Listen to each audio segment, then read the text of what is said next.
नमस्कार, मैं चंद्र उपाध्याय आप सभी बच्चों का बहुत बहुत स्वागत एवं अभिनंदन करता हूं आपके अपने YouTube चैनल साइकोलॉजी वाले गुरुजी में। तो आज से आपके अपने YouTube चैनल साइकोलॉजी वाले गुरुजी पर MA 4 सेमेस्टर पेपर 2 का भी क्लास स्टार्ट हो रहा है। पेपर फर्स्ट का क्लास स्टार्ट हो गया है और उसमें हमने फर्स्ट यूनिट कंप्लीट कर दिया है। आज से पेपर सेकेंड का हम लोग पहला टॉपिक पढ़ने वाले हैं यूनिट फर्स्ट का। इसके बाद पेपर थर्ड और पेपर फोर्थ को भी हम लोग सिलेबस के हिसाब से पढ़ेंगे। तो वीडियो में आप लास्ट तक बने रहिएगा और चैनल पर यदि अब तक आप नए हैं तो चैनल को भी सब्सक्राइब करके वीडियो नोटिफिकेशन बेल को ऑन कर दीजिएगा, जिससे जब भी मैं इस तरह की वीडियो डालूं तो आपको नोटिफिकेशन सबसे पहले प्राप्त हो। तो आज का जो हमारा टॉपिक है वो है आघात और तनाव संबंधी विकृतियों में प्रतिक्रियाशील लगाव विकार। ठीक है, हम लोग फर्स्ट यूनिट में पढ़ेंगे क्या, trauma and stressor related disorder, और इसमें ऐसे डिसऑर्डर के बारे में पढ़ेंगे जो ट्रामा और स्ट्रेस से रिलेटेड, यानी कि आघात और तनाव से संबंधी जो विकृति है उसके बारे में हम क्या है इस यूनिट फर्स्ट में पढ़ने वाले हैं। और उसी के क्रम में पहला हमारा जो विकार या विकृति है वो प्रतिक्रियाशील लगाव विकार, इंग्लिश में इसको बोलते हैं रिएक्टिव अटैचमेंट डिसऑर्डर। इसका क्या है कंप्लीट रूप से हम जानने वाले हैं कि इसका क्लिनिकल पिक्चर क्या है, इसका डिफरेंशियल डायग्नोसिस यानी कि विभेदक निदान क्या है, इसका एपिडेमियोलॉजी क्या है, इसके बाद हम लोग एटियोलॉजी भी पढ़ने वाले हैं। ठीक है, तो शुरू करते हैं क्लास और देखते हैं कि ये रिएक्टिव अटैचमेंट डिसऑर्डर होता क्या है। तो देखिए, प्रतिक्रियाशील लगाव विकार, जिसको शॉर्ट फॉर्म में हम RAD कहते हैं, ये आमतौर पर बच्चों में उनके शुरुआती वर्षों के दौरान किसी विशिष्ट देखभाल कर्ता के प्रति लगाव की कमी के कारण प्रकट होता है। एकदम सिंपल समझिए कि ये रिएक्टिव स्ट्रेस अटैचमेंट डिसऑर्डर क्या होता है।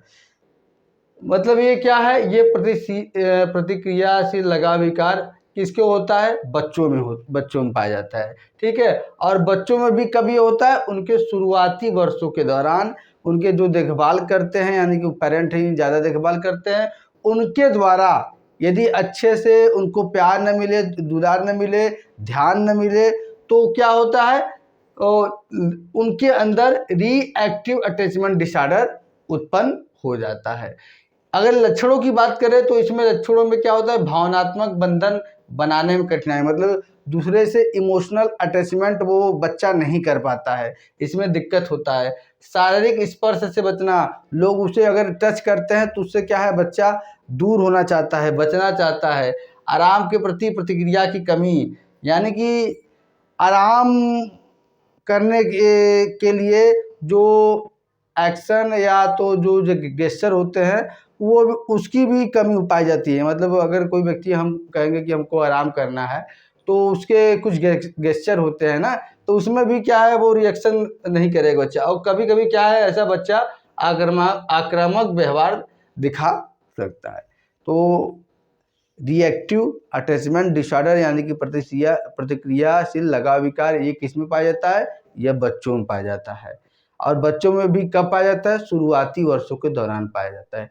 क्यों पाया जाता है, इसलिए पाया जाता है कि उनके जो देखभाल करता है, यानी कि जो पेरेंट्स है जिनके द्वारा उनका देखभाल किया जाता है, उनके द्वारा क्या उस पर ध्यान नहीं दिया जाता है, उनको प्यार नहीं किया जाता है, उनको लाड दुलार नहीं किया जाता है। ठीक है, जिसके कारण उनके अंदर क्या होता है, प्रतिक्रियाशील लगाव विकार उत्पन्न होता है। और लक्षणों में हमने आपको बता दिया कि भावनात्मक बंधन बनने में कठिनाई, शारीरिक स्पर्श से बचना, आराम के प्रति प्रतिक्रिया की कमी, और कभी कभी आक्रामक व्यवहार भी ऐसे बच्चे दिखाते हैं। चलिए, तो यह दूसरा हेडिंग हमारा है विभेदक निदान यानी कि डिफरेंशियल डायग्नोसिस। अब ये क्या होता है, देखिए RAD के विभेदक निदान में इसे अन्य स्थितियों से अलग करना शामिल है जो समान लक्षणों के साथ उपस्थित हो सकते हैं। कहने के तात्पर्य यह है कि ऐसे कई रोग हैं जो RAD से मिलते जुलते हैं। ठीक है, उनके लक्षण क्या है, RAD से मिलते जुलते हैं, लेकिन वो कहीं ना कहीं कुछ पॉइंट में RAD से भिन्न होते हैं। तो जो मनोचिकित्सक होता है उसकी ये जिम्मेवारी होती है कि अच्छे से मूल्यांकन करके ऐसे बच्चों की हम क्या है निदान करें, उपचार करें। ठीक है। तो यही बता रहा है कि ऐसा कौन कौन सा रोग है जो आपको लगेगा कि वो रिएक्टिव अटैचमेंट डिसऑर्डर के समान ही है, लेकिन इससे क्या है, विभेद करके, इससे अलग करके मनोचिकित्सक को निदान करना चाहिए या करना पड़ता है। तो ऐसे में सबसे पहला है ऑटिज्म स्पेक्ट्रम डिसऑर्डर, जिसको हम ASD बोलते हैं। इसमें क्या होता है, जो बच्चे में क्या होता है, सामाजिक अंतक्रिया और संचार में कठिनाई होती है, यानी कि समाज में अपने आप को जोड़ नहीं पाते हैं या समाज में अपना समझ स्थापित नहीं करते हैं, और जो कम्युनिकेशन का लेवल होता है उसमें कठिनाई होता है। ठीक है, तो ये भी कुछ हद तक आपको देखने में लगेगा कि ये क्या है, रिएक्टिव अटैचमेंट डिसऑर्डर के समान ही है, लेकिन क्या है, ये भिन्न है। तो इसके लिए जब एक मनोचिकित्सा अच्छे से डीपली मूल्यांकन करेगा तो वो बता देगा कि ये ऑटिज्म स्पेक्ट्रम डिसऑर्डर है कि रिएक्टिव अटैचमेंट डिसऑर्डर है। दूसरा एक आता है अभिघातज के बाद का तनाव विकार, जिसको PTSD कहते हैं, इंग्लिश में इसको कहते हैं पोस्ट ट्रॉमेटिक स्ट्रेस डिसऑर्डर। इसके बारे में भी आप लोग आगे पढ़ेंगे। तो ये भी आप बच्चों में पाया जाता है। इसमें क्या होता है, कोई दर्दनाक अनुभूति या अनुभव अगर उनको मिला हो तो उसके बाद क्या होता है, उनके अंदर इस प्रकार का रोग उत्पन्न हो जाता है। ठीक है, तो ये भी कुछ हद तक आपको लगेगा कि रिएक्टिव अटैचमेंट डिसऑर्डर के समान है, लेकिन इसका भी क्या है, अच्छे से मूल्यांकन अगर किया जाए तो क्या है, ये इससे भिन्न होगा। तीसरा है डिसइनहिबिटेड सोशल एंगेजमेंट डिसऑर्डर, जिसको हम क्या कहते हैं, DSED, डिसइनहिबिटेड सोशल इंगेजमेंट डिसऑर्डर का मतलब ये होता है कि जो बच्चा होता है, सोशल मतलब समाज में इंगेजमेंट जो उसका होता है वो क्या है, विकृत हो जाता है या उसमें विकार पाया जाता है। ठीक है, बच्चा समाज से कटने लगता है, बच्चा अकेले रहना पसंद करता है, शांत प्रवृत्ति का हो जाता है। ठीक है, तो ये चीज़ भी आप देखेंगे तो आपको लगेगा कि रिएक्टिव अटैचमेंट डिसऑर्डर के समान है, लेकिन क्या है, ये इससे भी भिन्न है। तो ये क्या है, इसमें भी एक नैदानिक मनोवैज्ञानिक होता है या तो मनोचिकित्सक होता है, वो अच्छे से मूल्यांकन करके बच्चे के बारे में वो क्या है, अच्छे से निदान करेगा, पता लगा लगेगा कि उसको कौन सा विकृति है। अगला है क्या, बौद्धिक विकलांगता। कुछ बच्चों को क्या होता है, जन्म से वो मंदबुद्धि के होते हैं, उनकी बुद्धि में विकलांगता। देखिए, शरीर में विकलांगता मतलब शरीर के किसी अंग में कमी, उसको शारीरिक विकलांगता कहते हैं। बौद्धिक विकलांगता यानी कि बुद्धि का दोष, उसको बौद्धिक विकलांगता कहते हैं। तो बौद्धिक विकलांगता में भी बच्चे कई एक्टिविटीज नहीं कर रहे। अब आप ये सोचिए कि जो बच्चे बुद्धि से कम हैं, जिनका बच्चे का मंद बुद्धि है, तो वो भी क्या है, समाज से कटेंगे। अगला है पांचवा, चिकित्सीय स्थितियाँ। देखिए, चिकित्सीय स्थितियों में का तात्पर्य इस बात से होता है कि ऐसे माँ जो जब उनके पेट में बच्चा होता है तो उस दौरान वो क्या है, अल्कोहल का सेवन करती है या तो नशीले पदार्थों का सेवन करती है, जिससे उनके बच्चे का ना ही शारीरिक विकास बल्कि मानसिक विकास में भी प्रभावित होता है, जिससे तमाम तरह के प्रॉब्लम सामने आते हैं और जो रिएक्टिव अटैचमेंट डिसऑर्डर से मैच करते हैं। लेकिन क्या है, इसमें भी भिन्नता करके एक नैदानिक मनोविज्ञान मनोचिकित्सक इसका इलाज करते हैं। छठवां है पर्यावरणीय कारण। देखिए, व्यक्ति जहाँ रहता है उसके आसपास जो उसे चारों तरफ से घिरा होता है वो उसका पर्यावरण होता है।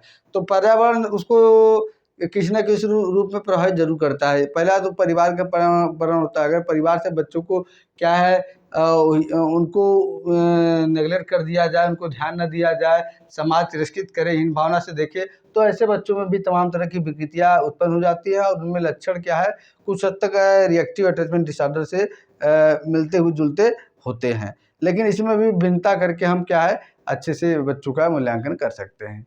तो ये जो हेडिंग है, बेसिकली इस हेडिंग से मतलब ये था कि ऐसे कई विकृति हैं जो रिएक्टिव अटैचमेंट डिसऑर्डर से एकदम मैच खाते हैं, लेकिन क्या है, एक नैदानिक मनोवैज्ञानिक मनोचिकित्सक इसमें विभेद करके क्या है, उनका निदान करता है।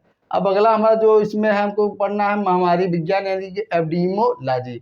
तो देखिए, इसमें सबसे पहला है कि RAD क्या है, अपेक्षाकृत दुर्लभ, यानी कि यह एक दुर्लभ किस्म का विकृति है जो कि 100 बच्चों में से 20 बच्चों में पाया जाता है। मतलब 100 बच्चों में से एक ही बच्चों को मान लीजिए आपकी, मतलब दुर्लभ पाया जाना है। और अक्सर उन बच्चों में ज़्यादा होता है जिन्होंने क्या है, प्रारंभिक देखभाल संबंधों में गंभीर उपेक्षा, दुर्व्यवहार या व्यवधान का अनुभव किया। मतलब कि RAD बहुत दुर्लभ है और यह किन बच्चों में पाया जाता है, जिन बच्चों ने क्या है, अपने प्रारंभिक बचपनावस्था में देखभाल संबंधों में गंभीर उपेक्षा, ठीक है, दुर्व्यवहार अपने देखभालकर्ता के द्वारा, और क्या है, वो अपने किसी भी काम में व्यवधान डालना ये अनुभव किया है, इनको क्या है आरएडी होने के चांस ज़्यादा होता है। दूसरा यह उन बच्चों में ज़्यादा आम बात है जो गोद लिए जाते हैं। ऐसे बच्चे जो एडाप्टेड होते हैं या ऐसे बच्चे जो अनाथ होते हैं, उनके पेरेंट नहीं होते हैं, उन बच्चों में भी यह आरएडी के होने के चांसेस ज़्यादा होते हैं। तीसरा है इसकी दुर्लभता के बावजूद बच्चों के सामाजिक और भावनात्मक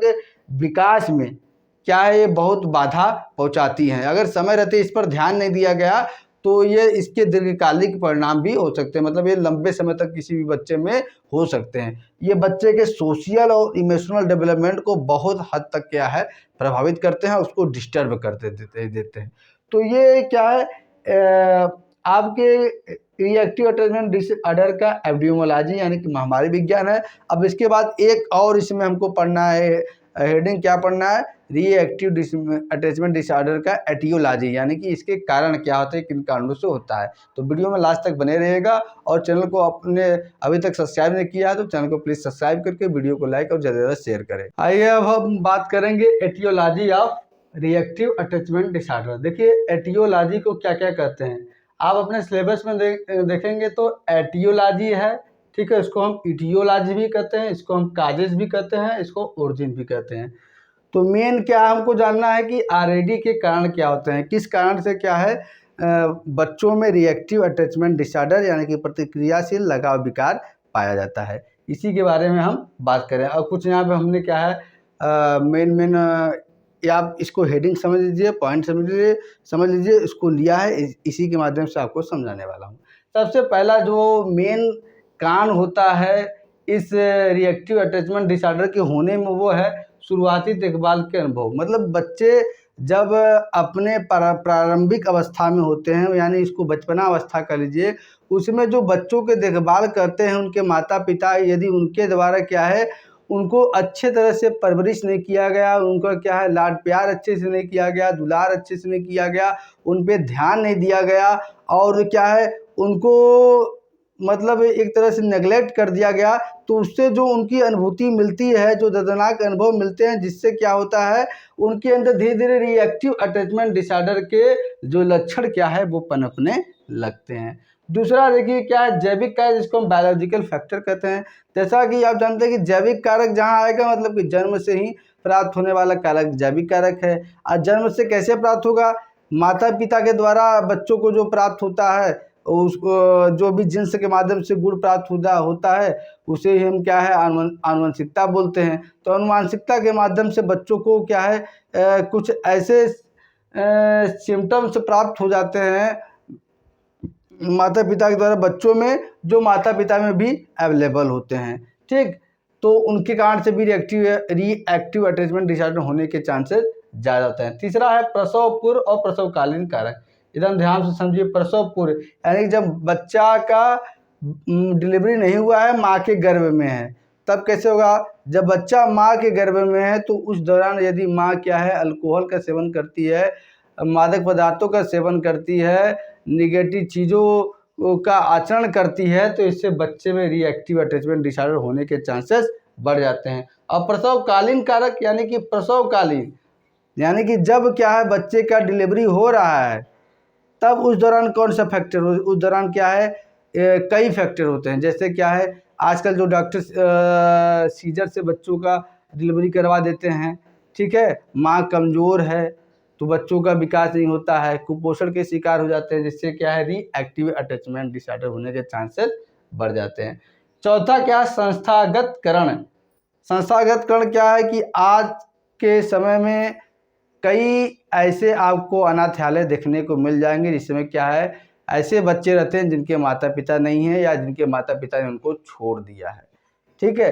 तो ऐसे बच्चे जो होते हैं उनको माता पिता का प्यार लाड दुलार नहीं मिल पाता है, जिससे क्या है उनके अंदर रिएक्टिव अटैचमेंट डिसऑर्डर होने के चांसेस ज़्यादा होते हैं।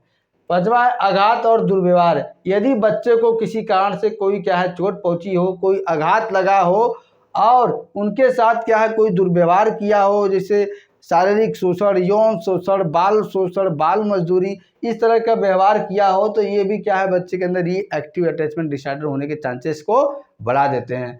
लास्ट जो हमारा कारक है विघटित माता पिता बच्चे के रिश्ते, यानी ऐसा परिवार जिसमें क्या है माता पिता साथ में नहीं हैं, अलग अलग हैं, विघटित माता पिता हैं, अलग अलग रहते हैं, या माता है पिता नहीं है, पिता है माता नहीं है, ठीक है, तो उनमें क्या है, बच्चों को किसी एक का ही प्यार मिल पाता है। जैसे जिनमें माताएं हैं तो बच्चों को केवल मौत मिल पाता है, वो पिता का अनुशासन नहीं मिल पाता है। तो दोनों जरूरी होता है एक बच्चे के सर्वांगीण विकास के लिए। पिता का भी जितना रोल माता का बच्चे के विकास में होता है, उतना ही रोल क्या है, पिता का भी होता है बच्चे के विकास में। तो दोनों का बराबर विकास में होता है बच्चों के आगे बढ़ने में। तो ऐसे परिवार जहाँ पे माता पिता साथ में नहीं रहते हैं, या माता पिता बच्चे पे ध्यान नहीं देते हैं, या केवल माता के साथ बच्चे रहते हैं, या केवल पिता के साथ बच्चे रहते हैं, तो ऐसे परिवार में बच्चों में क्या होता है, धीरे धीरे रिएक्टिव अटैचमेंट डिसऑर्डर होने के चांसेस बढ़ जाते हैं। तो ये क्या है, आरएडी के कारण हमने आपको बताया। आज के वीडियो में मैंने आपको एमए सेकेंड ईयर चतुर्थ सेमेस्टर मनोविज्ञान पेपर सेकेंड, ठीक है, उसके अंदर यूनिट फर्स्ट का पहला टॉपिक है जो आघात और तनाव संबंधी विकृतियों से संबंधित है। इसमें पहला जो विकृति है प्रतिक्रियाशील लगाव विकृति, जिसको रिएक्टिव अटैचमेंट डिसऑर्डर कहते हैं। इसके बारे में हमने एकदम डिटेल से आपको बताया। क्या क्या हमने बताया, एक बार रिकैप कर लेते हैं। सबसे पहले हमने बताया कि क्लिनिकल पिक्चर ऑफ आरएडी, यानी कि आरएडी का नैदानिक स्वरूप क्या होता है। उसके बारे में हमने आपको बताया डिफरेंशियल डायग्नोसिस ऑफ आरएडी, यानी कि विभेदक निदान क्या होता है आरएडी का। उसके बाद हमने आपको बताया एपिडेमियोलॉजी ऑफ आरएडी, यानी कि महामारी विज्ञान आरएडी के क्या होता है। उसके बाद हमने आपको बताया एटियोलॉजी और काजेज ऑफ आरएडी, आरएडी के कारण क्या होते हैं। और आपको हमने क्लिनिकल पिक्चर में ही सिम्टम्स ऑफ आरएडी के बारे में भी बताया था। तो आई होप आपको आज का क्लास पसंद आया हो। क्लास पसंद आया तो वीडियो को लाइक कर दे, चैनल पे नए तो चैनल को प्लीज़ सब्सक्राइब करके, और वीडियो को ज़्यादा शेयर करें अपने उन मित्रों के साथ जो एमए 4th सेमेस्टर के स्टूडेंट है। तो चलिए आज के क्लास यहीं तक, मिलते हैं नेक्स्ट क्लास में किसी अन्य टॉपिक के साथ। तब तक के लिए आप सभी बच्चों का बहुत बहुत धन्यवाद। जय हिंद, जय भारत।